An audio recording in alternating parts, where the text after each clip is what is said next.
Alright, in this video we're going to do a problem that was similar to the one we did when we were talking about arithmetic means. And an arithmetic mean, basically what this is referring to, I was about to say what this means, but that would probably confuse you.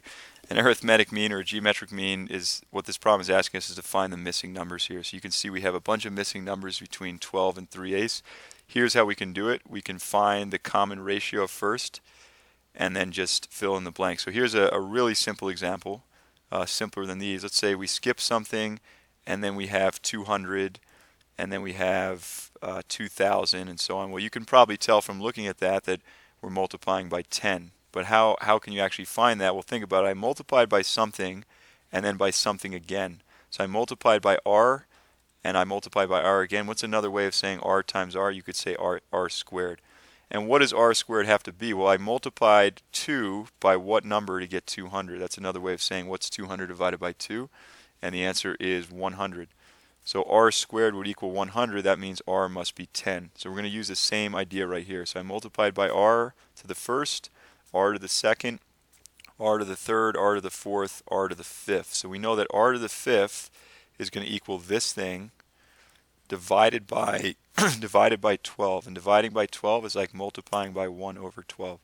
So we can cancel these and we'll get r to the fifth is equal to, that's going to simplify to 1 times 1, which is 1, and then we have 8 times 4, which is 1/4,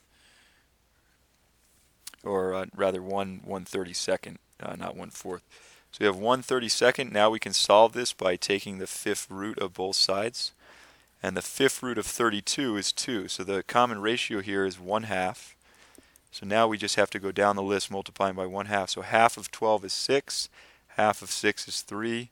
Half of 3 is 3/2.